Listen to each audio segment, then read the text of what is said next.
आज की इस क्लास में अनुभाव किसे कहते हैं इसकी परिभाषा हम पढ़ने वाले हैं। साथ में अनुभाव के कितने प्रकार होते हैं ये भी आज की इस क्लास में हम कंप्लीट करेंगे। तो हेडिंग मैंने यहाँ पे डाल ली है अनुभाव की।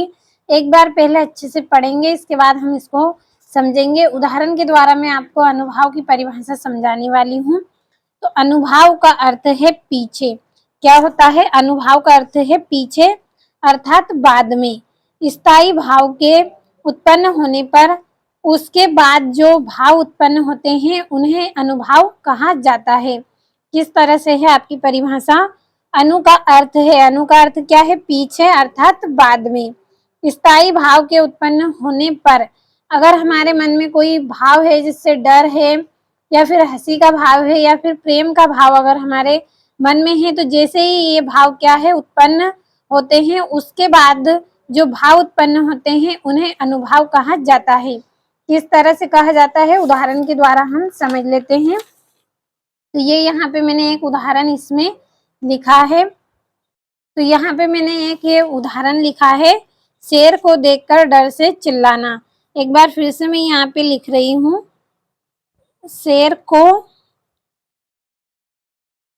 देखकर डर से चिल्लाना।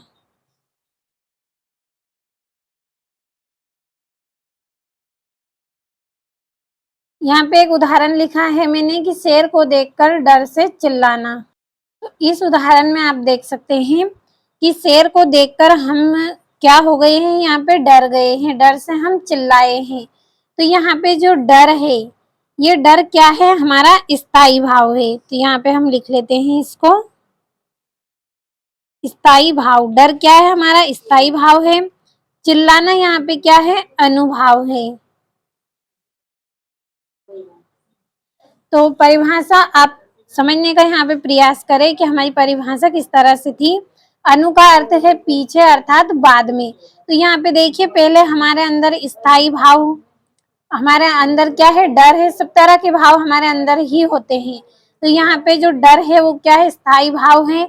यह डर का भाव हमारे अंदर क्या है?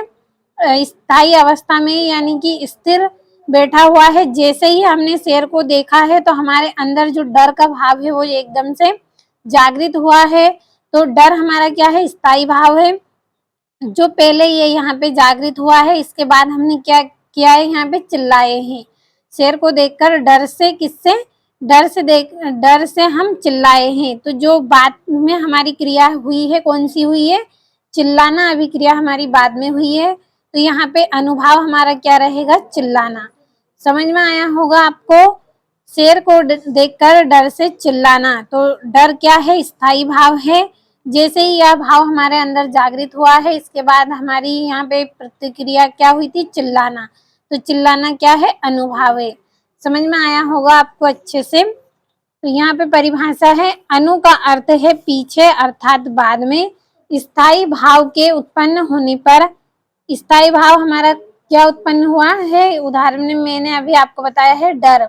स्थायी भाव उत्पन्न हुआ हमारा डर। इसके बाद हम क्या किया था? हमने चिल्लाए हैं, उससे डर से चिल्लाए हैं। तो उसके बाद जो भाव उत्पन्न होते हैं उन्हें अनुभाव कहा जाता है। तो परिभाषा समझ में आई होगी आपको अच्छे से। इसके प्रकार पढ़ लेते हैं। अनुभाव कितने प्रकार के होते हैं? अनुभाव 4 प्रकार के होते हैं। पहला है सात्विक। इसकी परिभाषा है, जो मन में आए भाव के कारण स्वतः प्रकट हो जाते हैं वे सात्विक अनुभाव कहलाते हैं। क्या है इसकी परिभाषा? कि जो मन में आए भाव के कारण स्वतः प्रकट हो जाते हैं उन्हें सात्विक अनुभाव कहते हैं। उदाहरण से आपको अच्छे से समझ में आया होगा। किसी का सहारा पाकर हमारे मन में कोई भाव है और वह स्वयं ही प्रकट हो जाता है। जिस तरह से अभी मैंने आपको बताया है कि शेर को देखा है और डर से हम चिल्लाए हैं, तो डर का जो भाव है वह यहाँ पे स्वतः ही प्रकट हो गया है। चिल्लाने का भाव भी हमें यहाँ पे देखने को मिला है, तो उसे ही क्या कहते हैं? अनुभाव कहते हैं। दूसरा है आपका कायिक अनुभाव। तो शरीर में होने वाले अनुभाव कायिक अनुभाव कहलाते हैं। कायिक यानी कि हमारे शरीर के किसी अंग, एक तरह से आप यहाँ पे समझ सकते हैं कि किसी अंग की प्रतिक्रिया के द्वारा जो भाव प्रकट होते हैं उन्हें हम क्या बोलते हैं? कायिक अनुभाव कहते हैं। अगला है आपका वाचिक अनुभाव। वाचिक अनुभाव क्या है? काव्य में नायक तथा नायिका द्वारा भाव दशा के कारण वचन में आए परिवर्तन को वाचिक अनुभाव कहते हैं। काव्य में नायक और नायिका द्वारा भाव दशा यानी कि जो भाव है वो हमारे जो चेहरे पे दिखता है, एक तरह से अगर हम देखें तो जिस तरह से हम फिल्मों में देखते हैं, सीरियल में हम देखते हैं कि वहाँ पे जब वो एक्टिंग करते हैं तो किस तरह से अपने चेहरे पे वो भाव वहाँ पे लाते हैं।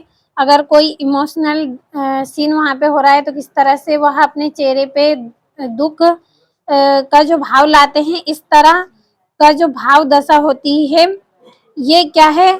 वचन में आए परिवर्तन को वाचिक अनुभाव कहते हैं।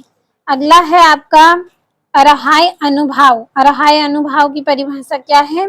नायक नायिका की वेशभूषा द्वारा भाव प्रदर्शक अरहाय अनुभाव कहलाता है। क्या है? नायक नायिका के जो कपड़े पहनने का जो तरीका नायक नायिका की जो वेशभूषा होती है उसके द्वारा जो भाव प्रदर्शक होते हैं, यानी कि किसी के चेहरे की जो सुंदरता होती है, किसी की जो बाहरी चेष्टाएं होती हैं, उसके द्वारा जो भाव प्रदर्शित होते हैं उन्हें कहते हैं अरहाय अनुभाव। तो अच्छे से समझ में आया होगा आपको। यहाँ से आप स्क्रीनशॉट लें। अनुभाव की ये परिभाषा है। अनु का अर्थ है पीछे अर्थात बाद में, और स्थायी भाव के उत्पन्न होने पर उसके बाद जो भाव उत्पन्न होते हैं उन्हें अनुभाव कहा जाता है। और ये अनुभाव के यहाँ पे प्रकार हैं। स्क्रीनशॉट ले अच्छे से, अपनी नोटबुक में नोट करें और कंप्लीट करें।